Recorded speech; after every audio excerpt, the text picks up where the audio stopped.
over 29 minutes, the equivalent of a half an hour with Kurt Angle, and went through a glass window. That tells me a lot. And I think that, Shane has taken his fair share of beatings, so maybe slowing it down with probably 1 to 2 matches every year would be the best thing to do for Shane McMahon. And yeah, being general manager of Raw would be a way of slowing it down for him. But I mean, the amount of times that you would have to be on television, you would have to be there every week, and you would have to be involved in a fair number of segments on Monday Night Raw. A lot of people look at the role of being general manager, it's just a role where you're on a number of segments on Raw and SmackDown, but the amount of times that you actually have to be involved in storylines and segments and be involved in different storylines are actually numbering up now because of all the angles that we are seeing in professional wrestling. So there are a lot of times that the general manager actually has to be involved in storylines, and more times than they are ever given credit for. It's not like years ago when you probably only see the general manager probably showing up on Raw or SmackDown probably once or twice within a 2-hour or 3-hour show. Now pretty much you're being involved in every single angle, every single division, every single storyline. So I think the general manager position comes with a lot of pressure, and more so than it did probably 10 years ago when people like Bischoff and Theodore Long were running the show and calling the shots. So probably, him having a Legends contract and wrestling probably once a year and making an appearance a few times on Raw to promote a storyline with some wrestler probably is the way to go with Shane McMahon. But that doesn't mean that I don't think Shane McMahon is doing a great job as the general manager of Raw, because he is at least changing WWE. If not for Shane McMahon, I don't think we would be seeing these incredible matches between Kevin Owens, Sami Zayn, Cesaro, AJ Styles, Roman Reigns, Dean Ambrose, and these very different feuds with Chris Jericho and Dean Ambrose, Roman Reigns and AJ Styles, the tag team tournament to determine the number one contenders for the tag team titles with the New Day. I thought it was really awesome how Shane McMahon had all these very different concepts brought forth in the fallout of WrestleMania and gave all these opportunities to all these different wrestlers who have been waiting for forever to have these opportunities given to them. And I also find it really cool that Stephanie's actually agreeing with a lot of the decisions that Shane McMahon is making, and she's actually going with the flow. But that also leads me to believe is, what is she actually scheming up between herself and Triple H, probably herself and even her father? There is something that is underneath all of this, and I think it could be a match between Shane and Triple H, which brings me back to how Shane, I think, is more popular for being a wrestler than he is a general manager, because how many times have we seen Shane McMahon actually have authority in WWE, be given a role as, say, a general manager or a commissioner from the Attitude Era to now? Very few times. There was once through 2007 through 2010 we saw Shane McMahon be a co-general manager of Raw with Stephanie in a different era, but times have changed in 10 years, and I think now people are looking at Shane McMahon as a pay-per-view legend, and that was actually believed by Paul Heyman in July of 2001 in the Garden Arena in Cleveland when Shane McMahon showed up and was the owner of World Championship Wrestling. A few months after he had purchased it from underneath his father, they were calling Shane a pay-per-view legend then, and by September they were even emphasizing it more, that he was a pay-per-view legend in the feud with Booker T and The Rock when he teamed with Booker T and faced The Rock for the WCW Championship. And I think that years after that, people still remember Shane for being a pay-per-view legend, so his role with WWE hopefully will become more clearly as time goes on. As for Stephanie's future, I think Stephanie's future pretty much is going to revolve around having authority in WWE in some way or another.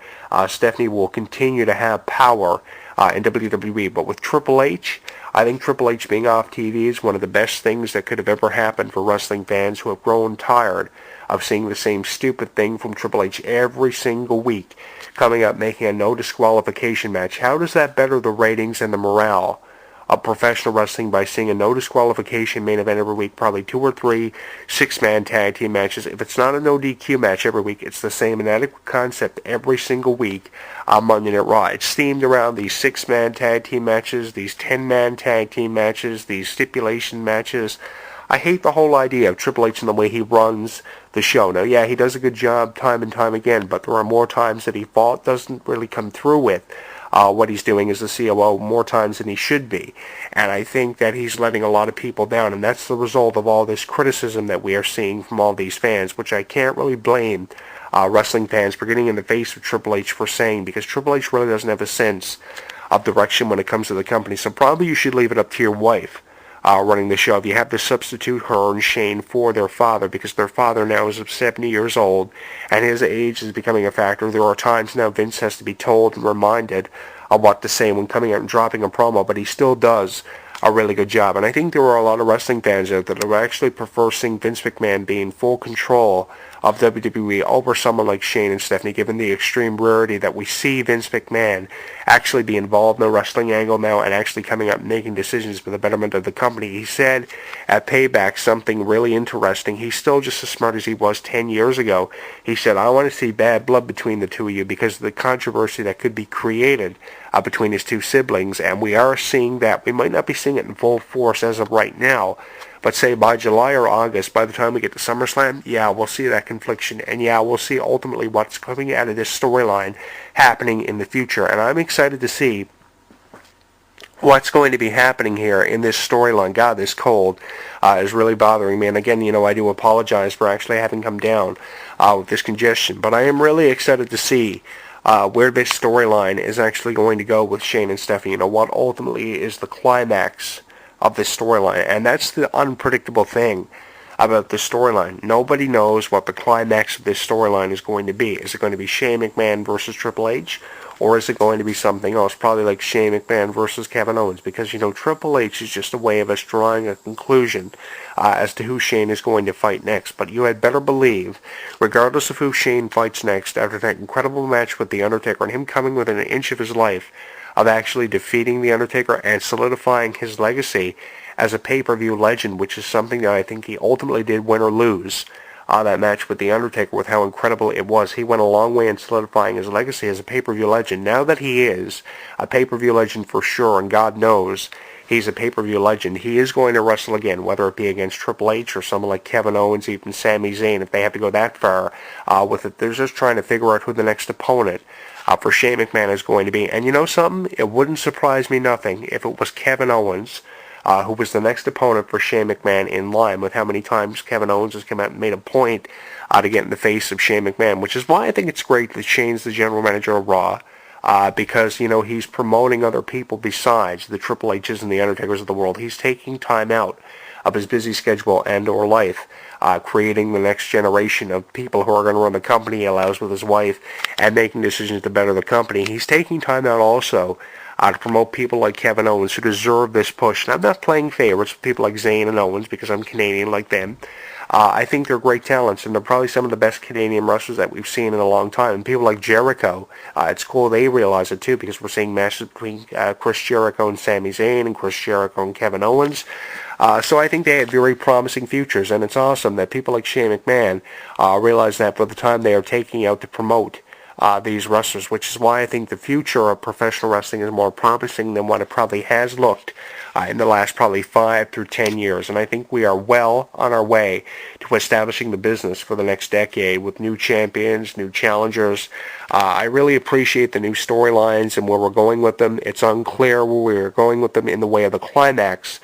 But I predict by July or August of this year, hopefully we'll have a better indication as to where we are actually headed with the future of professional wrestling. And one can only hope that it's a promising future. Yeah, confliction is still obviously really apparent between Shane and Stephanie. But I mean, how many times over the years have we seen them be caught up within confliction amongst themselves? And controversy between the McMahons seems to have really boosted the morale of WWE in the past. I mean, it really fit with the Attitude Era, because the McMahons were looked at as one of the most dysfunctional families in the history of professional wrestling. Out of any angle that could have been done between family members, even the Harts, going back as far as the early 90s, I mean, the McMahons won it over all the time when it came to family confliction between different wrestlers and celebrities. And I think that definitely, after being known as one of the most dysfunctional families in the history of wrestling, why not play up to the whole idea in the new generation with wrestlers they'd never worked with before, and also allow them to promote them in ways they never had the chance to before? I think we have a very promising future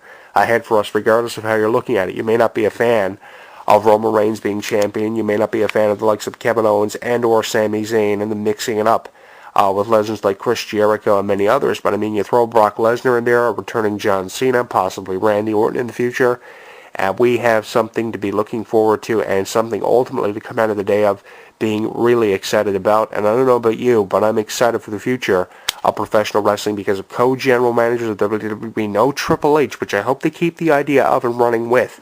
Because Triple H being off TV is one of the best things that could have happened in a really long time, and I hope we don't see him anytime soon, or at least not until SummerSlam or Survivor Series, when power could be on the line and emphasized in a match between himself and Shane McMahon, or something like Team Shane McMahon versus Team Authority. I mean, hey, if they can have Team Cena versus Team Authority at Survivor Series 2 years ago in 2014, I hope up for the debut of Sting.